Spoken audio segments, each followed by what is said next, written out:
Brother అనమాట. So own brother మన దగ్గర ఉన్నారు. సో అడుగుదాం, ఆ మాట్లాడి తెలుసుకునే ప్రయత్నం అయితే చేద్దాం. సో బ్రదర్ నమస్తే. నమస్తే అండి. అసలు ఏం జరిగింది, వాస్తవంగా ఏం జరిగిందంటే ఆత్మహత్య చేసి? వాస్తవానికి 3-4 రోజుల ముందు తనకి యాక్సిడెంట్ జరిగింది. గాయాల పాలై హాస్పిటల్లో ఉండే మళ్ళీ వచ్చాడు బయటికి. పవిత్ర చనిపోయింది. చనిపోయిన తర్వాత 4-5 రోజుల వరకు మనస్తాపానికి గురై అతను సూసైడ్ అటెంప్ట్ చేశాడు. అలా జరిగిందనమాట. ఎప్పుడు జరిగిందంటే నిన్న మధ్యాహ్నం అలా జరిగింది. మాకు సాయంత్రం వరకు ఇన్ఫర్మేషన్ వచ్చింది. ఈరోజు ఉదయం పోస్ట్ మార్టం జరిగింది. జరిగినాక తీసుకొచ్చారు ఇప్పుడే. ఈరోజు ఎలాగో అంత్యక్రియలు కూడా జరుగుతాయి.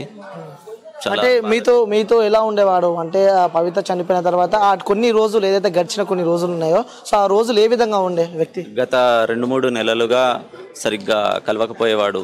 షూటింగ్ అని బయట ఉండి అక్కడుండి చాలా తక్కువ కలిసేవాడు. నాతో మాత్రం చాలా క్లోజ్ ఉంటాడన్న. ఇది ఎక్కడికైనా నేను కూడా వెళ్ళేవాడిని అన్నతో పాటు. షూటింగ్కి అటు ఇటు వెళ్తూ ఏదైనా వర్క్ చేసేవాడు. చాలా బాగుండేవాడు అన్న. అంటే మీరు గమనించలేదా వ్యక్తి కొంచెం చనిపోయిన తర్వాత డిప్రెషన్లో ఉన్నాడా, లేకుంటే పర్లేదు బాగానే ఉన్నాడా, లేకుంటే ఏ విధంగా ఉండే అంటున్నా మనిషి? కొంచెం డిప్రెషన్లో ఉండే, కోలుకుంటున్నాడు అనే సమయం వచ్చిందని మేము అనుకునేసరికి తను ఒంటరిగా వెళ్ళి అలా చేసుకున్నాడు. ఇలా చేసుకుంటాడని అస్సలు అనుకోలేదు. అతను ఎంతో ధైర్యవంతుడు. అందరికీ ధైర్యం ఇస్తూ అందరికీ ఎంతో మేలు చేసి హెల్ప్ చేసి చాలా మందికి మంచి మోటివేషన్. ఎలా అంటే ఏదైనా ఎదిరించాలరా అని చెప్పే విధానం ఉంటుండే. అతనే ఇలా చేశాడంటే అస్సలు నమ్మలేకపోతున్నా. ఇప్పటికీ అసలు నమ్మలేకపోతున్నా అన్నట్లు చేసిండంటే. అంటే ఎందుకు అంత డిప్రెషన్, అంత స్ట్రాంగ్ ఉన్న వ్యక్తి అంత డిప్రెషన్కి వెళ్ళడానికి రీజన్ ఏమంటారు? ఓన్లీ పవిత్రనే అంటారు, లేకుంటే కుటుంబ మధ్యలో కలహాలు కానీ ఇలాంటివి ఏమైనా అతనికి లైఫ్లో పర్సనల్ ఇష్యూస్ ఏమైనా ఉన్నాయా? పర్సనల్ ఇష్యూస్ అంటూ ఏమీ లేవు. తను చేసే సీరియల్స్ అన్నీ బాగానే చేస్తాడు. ప్రజెంట్ వచ్చేసి పవిత్ర ఇష్యూ మాత్రమే. దానికే మనస్తాపానికి గురై అతను ఇలా చేసుకున్నాడని తెలియజేస్తున్నాను.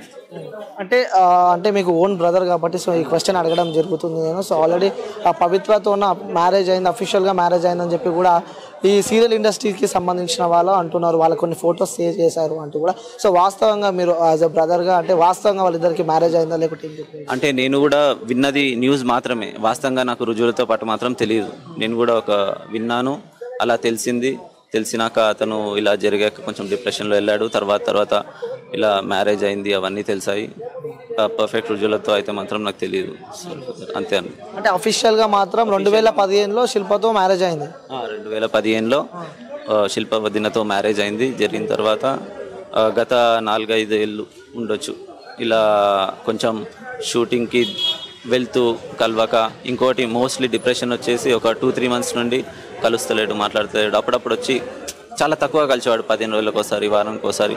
ముందైతే ఆల్మోస్ట్ ఎవ్రీ ఆల్టర్నేట్ డే అలా కనిపిస్తుండే. ఏటికంటే ఆడికి తీసుకెళ్లేవాడు. అన్నతో పాటు అలా బయటికి వెళ్తుండే, షూటింగ్లోకి వెళ్తుండే. చాలా బాగా చూసుకునేవాడు. అసలు అతని గుణం ఎట్లాంటిదంటే చాలా మంచోడు, అందరికీ హెల్ప్ చేసే గుణం.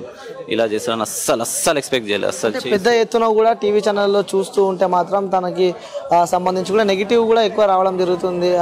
ఫుల్ తాగి వచ్చి కూడా వాళ్ళ వైఫ్ని కొడుతూ ఉంటాడు. సో పిల్లల్ని సరిగా పట్టించుకోడు, సో ఇల్లుని కూడా సరిగా పట్టించుకోడు అని చెప్పి కూడా కొన్ని వింటున్నాం మనం. సో మీరు ఇంట్లో ఉంటారు కాబట్టి వాస్తవంగా అలాంటి వ్యక్తేనా? సో వాళ్ళ ఫ్యామిలీ ఏ విధంగా ఉండేది అంటారు? అంటే చిన్న అలాంటి వ్యక్తి అస్సలు కాదు. మామూలుగా చిన్న గొడవలు జరిగేటివేమో కానీ అలా బయటికి వెళ్ళి వచ్చేవాడు, అంతేగాని ఇలా మరీ అట్లా చేసేవాడు కాదు. మరీ ఇట్లా ఘోరానికి తలబడతాడని అస్సలు ఊహించలేని విషయం ఇది. అసలు నమ్మలేకపోతున్నానండి, అంతే, ఇంకా మాటలు రావట్లేదు. సో ఫస్ట్ మీ బ్రదర్ చనిపోయాడు అని చెప్పి మీకు ఫోన్ రాగానే ఆ క్షణం మీకు ఏమనిపించింది? ఆ క్షణానికి కళ్ళల్లో నీళ్లు తిరిగి ఒకటే విధంగా నేను షాక్ అయిపోయి ఆడ కూర్చుండిపోయాను. నేను ఆఫీస్లో ఉండే. తెలియగానే బండి వేసుకొని ఉరికొచ్చేసిన. నిన్న రాత్రి తెలిసింది నాకు. ఆ షాక్లో ఎలా వచ్చానో నాకు కూడా తెలియదు. మా ఫ్రెండ్స్ వచ్చారు నాతో పాటు, తీసుకొచ్చి ఇన్నే ఉండిపోయినుండే. ఆ షాక్లో ఉండిపోయినా.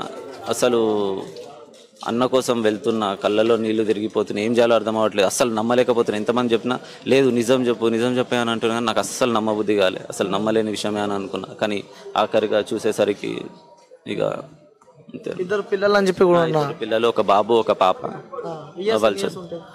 బాబుకి 4 to 5 years ఉంటాయి. పాపకి 6-7 years ఉంటాయి. చిన్నపిల్లలే, 2 చిన్నపిల్లలే. చదువుకున్నాను. ఫ్యామిలీ మాత్రం మంచిగా ఉంటుంది. అందరం ఇక్కడే ఉంటుంది. ఇది మా ఇల్లు, ఇది అన్న వాళ్ళ ఇల్లు. ఇదే మా ఇల్లు, మా సొంత ఇల్లు. అన్న వాళ్ళ ఇదే మా ఇల్లు. ఇక్కడ మా అన్న వాళ్ళు ఉంటారు ఈ గల్లీలో. ఇది ఇంకో పెద్ద అన్న వాళ్ళ ఇల్లు.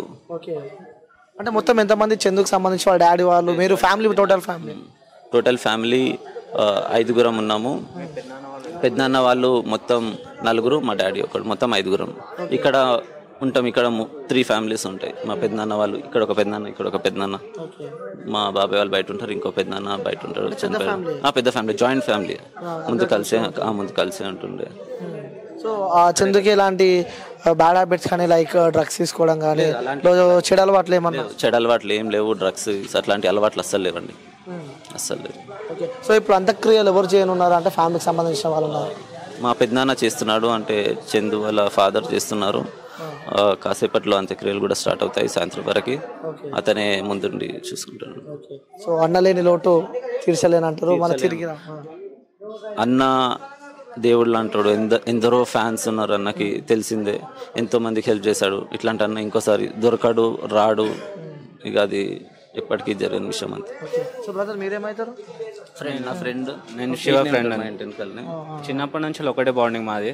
అన్న వాళ్ళ దగ్గరనే మేము ఎక్కువ ఆల్మోస్ట్ టైం ఎక్కువ స్పెండ్ చేసేవాళ్ళం మేము. అంటే ఆయన చూసినప్పుడు నీకు ఏం గుర్తొస్తుంటుంది? ఆయన బాడీ కానీ ఆయన విలనిజం చూసినప్పుడు? బాడీ విలనిజం అని అది షూటింగ్ పరాక, కానీ మాకైతే సొంత అన్నలాగానే ట్రీట్ చేసేవాడు. ఏది ఉన్నాను కూడా వరకు ఉన్న మోటివేషన్ గురించి, జిమ్కి వెళ్ళాలరా, ఫిట్ ఉండాలా, పర్ఫెక్ట్ ఉండాలా, మనం పర్సనాలిటీయే మీకు వాల్యూ ఇస్తుంది అని మోటివేట్ చేసేవారు.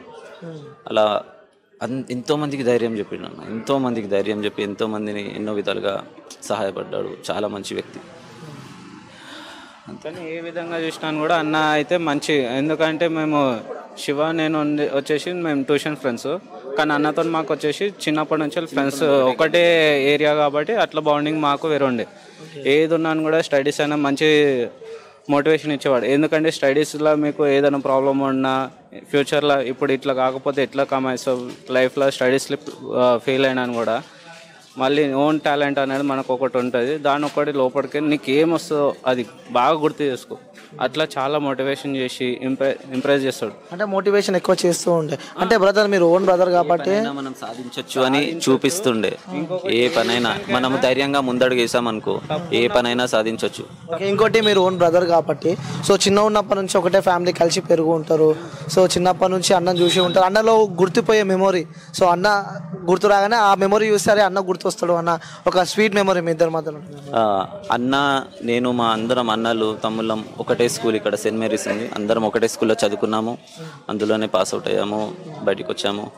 అన్నతో ఏంటంటే అన్న స్పోర్ట్స్ చాలా బాగా ఆడేవాడు. ఫుట్బాల్ నేషనల్స్ ఆడాడు, బయటికి వెళ్ళాడు. నేషనల్ అండర్-21 కూడా ఆడాడు. అన్నతో పాటు నేను ఫుట్బాల్ ఆడేవాడిని. అలా బయటికి వెళ్ళి స్పోర్ట్స్ నేర్చుకునేవాడిని. ఫిట్ ఎలా ఉండాలో, అంటే ఎత్తెలా పెరగాలో, ఇంకెట్లా సాధించాలో అన్నీ చెప్పేవాడు, నేర్పించేవాడు. చాలా ఉన్నాయండి అట్లా చెప్పాలంటే. అన్నతో బయటికి ఫంక్షన్స్లో అటెండ్ అయినప్పుడు అన్నతో ఉండేవాడిని. ఇంకొకటి స్పోర్ట్స్ ఆడడానికి వెళ్ళేవాడిని. ఇంకా చాలా. అన్న మీరు కొట్లాడుకున్న సందర్భాలు ఏమైనా ఉన్నాయా? అంటే సందర్భాలు కూడా అంటే సందర్భాలు అంటే మేము ఎప్పుడైనా చెప్పకుండా నైట్ అవుట్ చేసినప్పుడు, అంటే ఇంటర్మీడియట్ టైంలో అట్లా. ఎందుకంటే ఎగ్జామ్స్ టైంలో మేము ఆ టైంలో స్టడీస్ అని చెప్పేసి నార్మల్గా క్యాజువల్ ఒక 1 అవర్ అట్లా వెళ్ళేటప్పుడు కొంచెం అట్లా స్టిచ్ చేసేవారు. అంతకుమించి ఎక్కువ బయోమెట్రిక్. స్టడీస్ టైంలో మీరు స్టడీస్ దానికోసం చూడండి. ఇది ఒక్కసారి బ్రేకప్ అయిందంటే మళ్ళీ ఆ ఏజ్ మనకి రాదు, ఆ టైం పీరియడ్ రాదు. సో ఏ టైం ఉన్నాను కూడా మనం ఈ టైంలోనే కవర్ చేసుకోవాలా. ఆ ఎంజాయ్ చేసే టైం అనేది నువ్వు ఇప్పుడు కష్టపడితే తర్వాత ఫ్యూచర్లో నువ్వు ఎట్లకైనా అది చేస్తావు అనేసి చాలా అది చేస్తావు. అది దానికైతే చాలా కోపం. నా కొన్ని విషయంలో అని కాదు, చుట్టుపక్కల ఉన్న ఈ ఏరియా మొత్తం అందరికీ ఆయన మంచి ఇంప్రెషన్.